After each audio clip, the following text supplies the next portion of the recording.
ರೈತರಂದ ಮೇಲೆ ಎಲ್ಲರೂ ಒಬ್ಬರೇ, ಒಂದೇ. ಆ ಭಾಗ ಈ ಭಾಗ ಅಂತಕ್ಕಂಥ ಡಿಫ್ರೆನ್ಸಿಯೇಷನ್ ಇಲ್ಲ. ಹಾಗಾಗಿ ಇಲ್ಲಿ ರೈತರು ಕೆಲವೊಂದಷ್ಟು ವಿಚಾರಗಳು ನನ್ನ ಗಮನಕ್ಕೆ ಅಂತ ತಗೊಂಬಂದಿದ್ದಾರೆ.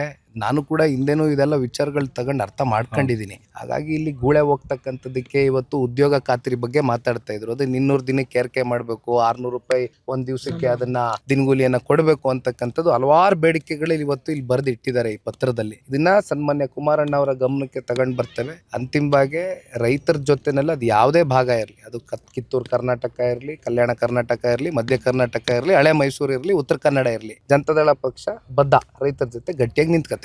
ಈಗ ಎಂ ಬಿ ಪಾಟೀಲ್ ಹೇಳಿದ್ರು ಇಲ್ಲ 600 ಎಕರೆ ಇದೆ ಅಂತ ಹೇಳಿ ನಿಮ್ಮ ತಾಯಿಯವ್ರ ಹೆಸರನ್ನ ಅಲ್ಲೇನೇ ಇದೆ, ಅದಕ್ಕೆ ಅವ್ರು ರೀತಿ ಮಾಡ್ತಾ ಇದ್ದಾರೆ. 600 ಎಕರೆ ಜಮೀನಿದೆ, ಅವ್ರದೇ ಸ್ವಂತಕ್ಕೆ ಇದೆ ಅಂತ ಹೇಳಿದ್ರು.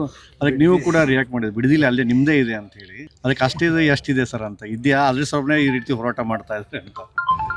ನಾನು ಇದನ್ನ ಬಿಡದಿನಲ್ಲೇ ಮಾತಾಡಿದ್ದೀನಿ. ಬಹುಶಃ ಅವ್ರು ಕೊಟ್ಟಂತ ಹೇಳಿಕೆಗೆ ಇಲ್ಲ ನನಗೆ ಮಾಹಿತಿ ಕೊರತೆ ಇತ್ತು, ನನಗೆ ವಿಷಾದ ವ್ಯಕ್ತಪಡಿಸ್ತೀನಿ ಅಂತ ಅವರು ಕೂಡ ಹೇಳಿದ್ದಾರೆ. ಹಾಗಾಗಿ ಈಗ ಅವ್ರ ಮೇಲೆ ಮತ್ತೆ ನಾನು ಚರ್ಚೆ ಮಾಡ್ತಕ್ಕಂಥದ್ದು ಸೂಕ್ತ ಅಲ್ಲ. ಅಲ್ಲಿ ನಮ್ಮ ತಾಯಿದು ಎಷ್ಟು ಎಕರೆ ಜಮೀನಿದೆ, ಅದು ಕೃಷಿ ಭೂಮಿಯಾಗಿ ಎಷ್ಟು ವರ್ಷದಿಂದ ನಾವು ಅಲ್ಲಿ ಕೃಷಿ ಮಾಡ್ಕೊಂಡ್ ಬಂದಿದ್ದೀವಿ ಅಂತಕ್ಕಂಥದ್ದು ಅಲ್ಲಿರ್ತಕ್ಕಂಥ ಜನಗಳಿಗೆ ಗೊತ್ತಿದೆ. ಹಾಗಾಗಿ ಅದಕ್ಕೆ ಮತ್ತೆ KIDB ಸಚಿವರು ಅವ್ರ ಇನ್ಫಾರ್ಮೇಶನ್ ಇತ್ತಾ ಅಥವಾ ಇದೇನಾದ್ರೂ ಇಲ್ವಾ ಅಂತ ಸರ್ ಅಷ್ಟೇ. ಮಿಸ್ಇನ್ಫಾರ್ಮೇಷನ್ನು ನನಗಾಗಿದೆ, ನಾನು ವಿಷಾದ ವ್ಯಕ್ತಪಡಿಸ್ತದೇನೋ 100 ಎಕರೆ ಅಂದಿದ್ರು.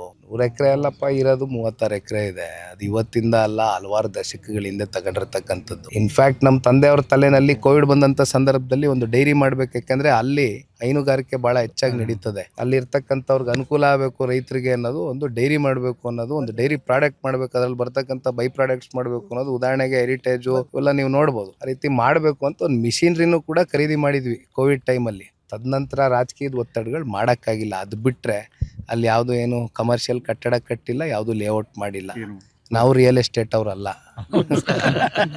ನಾವು ರೈತರ ಮಕ್ಕಳು.